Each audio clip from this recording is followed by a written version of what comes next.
আসসালামু আলাইকুম বন্ধুরা, আশা করি সবাই সুস্থ আছেন। বন্ধুরা, পুরো পৃথিবীতে আলোচিত এবং সমালোচিত এখন ডিপার্টমেন্ট অফ গভর্নমেন্ট এফিসিয়েন্সি যুক্তরাষ্ট্রের নতুন একটি শাখা। এটি সরকারের মধ্যে আছে, কিন্তু এটি সরকারি কোনো বিভাগ নয়। সরকারি বিভাগ হতে হলে একে কংগ্রেসের আইন দ্বারা প্রতিষ্ঠিত হতে হতো। যুক্তরাষ্ট্রের প্রেসিডেন্ট মিস্টার ডোনাল্ড ট্রাম্প একটি নির্বাহী আদেশের মাধ্যমে এই সংস্থা তৈরি করেছেন এবং এই সংস্থার বর্তমানে প্রধান হিসাবে দায়িত্ব পালন করছেন বর্তমান পৃথিবীর অন্যতম বড় ধনকুব মিস্টার ইলন মাস্ক।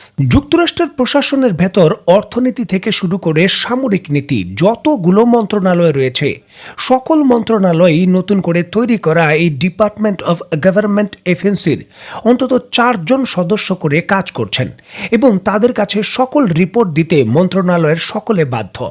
দেখুন, এই ডিপার্টমেন্ট অফ গভর্নমেন্ট এফিসিয়েন্সির সদস্যরা সেই তথ্যগুলো জোগাড় করেন যে যুক্তরাষ্ট্রের অর্থ কোন কোন জায়গায় ব্যয় করা হচ্ছে এবং কাকে কাকে দেওয়া হচ্ছে। এখান থেকে কিন্তু ইলন মাস্কের এই টিমটি এই জিনিসটা নির্ধারণ করেন যে কোন অর্থগুলো যুক্তরাষ্ট্রের দেওয়া উচিত, কোন অর্থগুলো দেওয়া উচিত নয়, এগুলো প্রয়োজন নয়। ইলন মাস্কের নেতৃত্বে এই ডিপার্টমেন্ট শুধু একটি তালিকা তৈরি করে যুক্তরাষ্ট্রের প্রেসিডেন্ট ডোনাল্ড ট্রাম্পের কাছে পাঠিয়ে দেন। ডোনাল্ড ট্রাম্প আর কোনো যাচাই বাছাই করেন না, সাথে সাথে সেই ফাইলে একটি নির্বাহী আদেশ স্বাক্ষর করেন আর সেই সকল পেমেন্টগুলো যেগুলো যুক্তরাষ্ট্র পৃথিবীর বিভিন্ন দেশকে দেওয়ার কথা সাথে সাথে বাতিল। দেখুন, মেক্সিকো, কানাডা এই সকল দেশের উপর 25% শুল্ক আরোপ, ভারতের উপর অতিরিক্ত শুল্ক আরোপ, চীনের উপর অতিরিক্ত শুল্ক আরোপ, এই সকল কিছুর মাস্টার মাইন্ড হলো ইলন মাস্ক এবং এই অর্থ বাতিলের যে ঘটনাগুলো ঘটছে তার মাস্টার মাইন্ডও হলো ইলন মাস্ক। আর এর ধারাবাহিকতায় এইবার বাংলাদেশের উপর আঘাত করা হয়েছে। নজিরবিহীনভাবে গত 30 বছরে যে জিনিসটা ঘটেনি, এইবার যুক্তরাষ্ট্র বাংলাদেশের পরিপ্রেক্ষিতে এই জিনিসটা ঘটিয়েছে।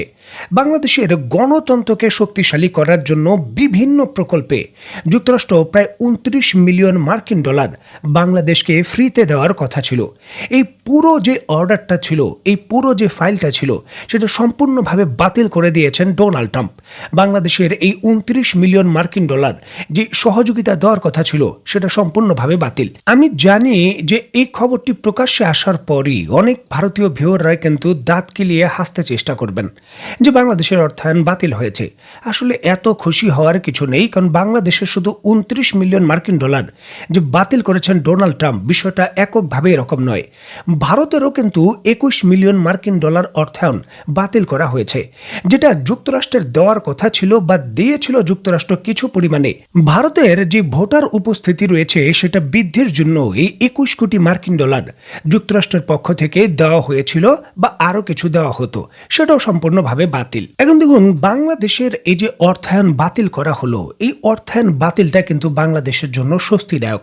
এখন অনেকের মনে প্রশ্ন আসতে পারে, হাসনাত ভাই, এটা আপনি কেমন কথা বললেন? বাংলাদেশকে অর্থায়ন করা হতো ফ্রিতে, এটা বাতিল হয়েছে আর আপনি বলছেন এটা ভালো হয়েছে, এটা স্বস্তিদায়ক। কি করে এটা সম্ভব? আপনি কি তাহলে দেশের বিরুদ্ধে কথা বলছেন? আসলে প্রকৃত জিনিসটা জানার পর আপনি নিজেই বলবেন যে এটা বাতিল হয়েছে স্বস্তিদায়ক। স্ক্রিনে বর্তমানে আপনারা 8 থেকে 10টি দেশের যে অর্থায়ন বাতিল করা হয়েছে তার তালিকা দেখছেন। ইউএস ডিপার্টমেন্টের সরাসরি টুইটটা আপনারা দেখছেন। এবং যদি আপনি লক্ষ্য করে দেখেন এই তালিকায় এই অর্থগুলো কি কি উদ্দেশ্যে দেওয়া হতো। মোজাম্বিককে দেওয়া হতো 10 মিলিয়ন মার্কিন ডলার পুরুষের যে খাতনা কর্মসূচি তার জন্য। কম্বোডিয়াকে 9,70,000 ডলার দেওয়া হতো বিভিন্ন উদ্যোক্তা তৈরি করার জন্য। কম্বোডিয়াকে 23 লাখ ডলার দেওয়া হয়েছিল আরও স্বাধীন কণ্ঠ শক্তিশালী করার জন্য। সার্বিয়াকে দেওয়া হয়েছিল 1.4 কোটি ডলার সরকারি ক্রয় ব্যবস্থার উন্নয়নের জন্য। নেপালকে দেওয়া হয়েছিল 2 কোটি ডলার অর্থনৈতিক যে ফেডারেলিজম রয়েছে সেটাকে শক্তিশালী করার জন্য।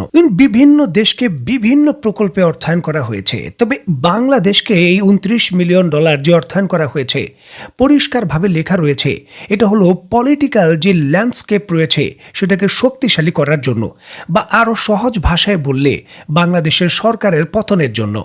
এই 29 মিলিয়ন মার্কিন ডলারের অর্থটা জো বাইডেনের আমলে পাশ করা হয়েছে এবং এর অনেক অর্থ অলরেডি খরচ হয়ে গেছে। 29 মিলিয়ন ডলারের হতে পারে 25 মিলিয়ন ডলারই অলরেডি খরচ হয়ে গেছে, বাকি হয়তো 4 মিলিয়ন ডলার বাতিল করা হয়েছে। যাই হোক, এই 29 মিলিয়ন ডলার বাংলাদেশের সরকারের হাতে কিন্তু আসতো না। যুক্তরাষ্ট্রের ডিপ স্টেট ডিপার্টমেন্ট এটা তার স্বার্থের কাজে বাংলাদেশের বিভিন্ন তার যে এজেন্ট রয়েছে, এনজিও রয়েছে বা ইন্ডিভিজুয়াল ব্যক্তি রয়েছে তার মাধ্যমে এটা ব্যবহার করত তার স্বার্থ হাসিলের জন্য। দেখুন, 21 মিলিয়ন মার্কিন ডলার যেটা ভারতে ভোটার সংখ্যা বৃদ্ধির জন্য বলা হয়েছিল, সেটাও কিন্তু মোদী সরকারকে ফেলানোর জন্য বা তার ক্ষমতায়ন খর্ব করার জন্য যুক্তরাষ্ট্র ব্যবহার করেছে। এই ক্ষেত্রে তারা বিভিন্ন ইন্ডিভিজুয়ালের মাধ্যমে এই অর্থ খরচ করেছে, সরকারের হাতে এগুলো দেওয়া হয়নি। এখন এখান থেকেই কিন্তু আমরা পরিষ্কারভাবে বুঝতে পারি একটি বিদেশি গোয়েন্দা সংস্থা এনজিওর মাধ্যমে তার স্বার্থ অন্য দেশের ভেতর কি করে বাস্তবায়ন করে। এখন দেখুন, এই যে গণতন্ত্রকে শক্তিশালী করার জন্য যুক্তরাষ্ট্র 29 মিলিয়ন মার্কিন ডলারের যে প্যাকেজ, যার বেশিরভাগ অর্থ ব্যবহার হয়ে গেছে, কি কারণে হয়েছে, কিভাবে হয়েছে সেটা ভিন্ন বিষয়। বাকি যে অর্থগুলো রয়েছে সেগুলো ব্যবহারের এই প্যাকেজ উন্মুক্ত থাকলো। যুক্তরাষ্ট্র তার স্বার্থ হাসিলের জন্য এই অর্থটা কুকি চীন যে বিদ্রোহী গোষ্ঠী রয়েছে তাদেরও কিন্তু দিতে পারে। যুক্তরাষ্ট্র এই জায়গায় বলল যে তাদের যে ভয়েস রয়েছে বা তাদের গণতান্ত্রিক যে অধিকার রয়েছে সেটা খর্ব হচ্ছে। আমরা এই অর্থটা দিলাম পাহাড়ি মানুষকে বোঝানোর জন্য যে এখানে গণতন্ত্রের গুরুত্ব কত বা এখানে তারা গণতান্ত্রিক সিস্টেমে কি করে যুক্ত হতে পারবে। এই কথা বলে যুক্তরাষ্ট্রের এই ফান্ডিংটা ইন্ডিভিজুয়াল একজন ব্যক্তিকে দিয়ে দেওয়া হলো। এখন তিনি কি কাজে ব্যবহার করবেন, কিভাবে ব্যবহার করবেন, তার অজুহাত বা তার ডিটেলস বাংলাদেশ কিন্তু চাইতে পারবে না। মানে পরিষ্কারভাবে ইউএস এইডের কিছু কিছু প্রজেক্ট যুক্তরাষ্ট্র সুনির্দিষ্টভাবে বিভিন্ন দেশকে চাপে রাখার জন্য বা তার সরকার পরিবর্তনের জন্য ব্যবহার করে। এখন দেখুন, ইউএস এইডের অধীনে এই 29 মিলিয়ন মার্কিন ডলার যদি বাংলাদেশের হাঙ্গার কর্মসূচি, যেগুলো ক্ষুধার্ত মানুষ আছে তাদের খাদ্য কর্মসূচিতে দেওয়া হতো বা সরকারের সরাসরি দেওয়া হতো অর্থায়নটা, তাহলে চিন্তার বিষয় ছিল না। তবে যুক্তরাষ্ট্র এই অর্থায়নটা বাংলাদেশের ইন্ডিভিজুয়াল ব্যক্তি বা সরকারি কর্মসূচির বাইরের ব্যক্তিকে চুজ করে দিল, সেটা বিপজ্জনক বিষয়, যেটা অবশ্যই আমাদের দেশকে অস্থিরতার কাজেও কিন্তু ব্যবহার হতে পারে। দেখুন, এই ঘটনা আমরা জানতামই না, এই ঘটনা আমাদের জানার কোনো কথাই নয়। শুধুমাত্র ডোনাল্ড ট্রাম্প এবং ইলন মাস্কের যে প্রতিশ্রুতি যে বিপুল পরিমাণে যুক্তরাষ্ট্রের অর্থ বলা হয়ে থাকে প্রতি বছর 160 বিলিয়ন ডলার শুধুমাত্র বিভিন্ন দেশের সরকারকে নিয়ন্ত্রণ করার জন্য যুক্তরাষ্ট্র এই ইউএস এইডের অধীনে এই ধরনের প্রকল্পে খরচ করে, যেগুলোই কিন্তু এখন ধাপে ধাপে বিভিন্ন ফাইল থেকে আমরা জানতে পারছি। যার উদাহরণ হলো এই 29 মিলিয়ন মার্কিন ডলার যেটা বন্ধ হয়ে গেছে। অবশ্যই বাংলাদেশের জন্য এটা স্বস্তিদায়ক বিষয়, কারণ বাকি যে অর্থ ছিল সেটা বাংলাদেশকে অস্থিরতা করার বা যুক্তরাষ্ট্রের একেবারে সরাসরি স্বার্থে ব্যবহার হতো, যেটা বাংলাদেশের স্বার্থে ব্যবহার হওয়ার সুযোগ খুব কম ছিল। যুক্তরাষ্ট্রের সকল অর্থায়ন কিন্তু আবার খারাপ নয়। যেমন ধরুন যে বাংলাদেশ যুক্তরাষ্ট্রের কাছ থেকে ম্যাক্স প্রো যে এপিসি রয়েছে সেগুলো ক্রয় করেছিল। স্ক্রিনে নিশ্চয়ই আপনারা দেখতে পাচ্ছেন এই এপিসি গুলো ক্রয় করেছিল। এক একটি এপিসির দাম ছিল 13 মিলিয়ন ডলারের মতো, যেখানে পুরো প্রায় 8 থেকে 10টি এপিসি আমরা ক্রয় করেছিলাম, যার পুরো বিলের 30% আমরা দিয়েছি। বাকি যে অর্থটা রয়েছে যুক্তরাষ্ট্র বাংলাদেশের প্রতিরক্ষা সহযোগিতার অধীনে সেটা দিয়ে দিয়েছে।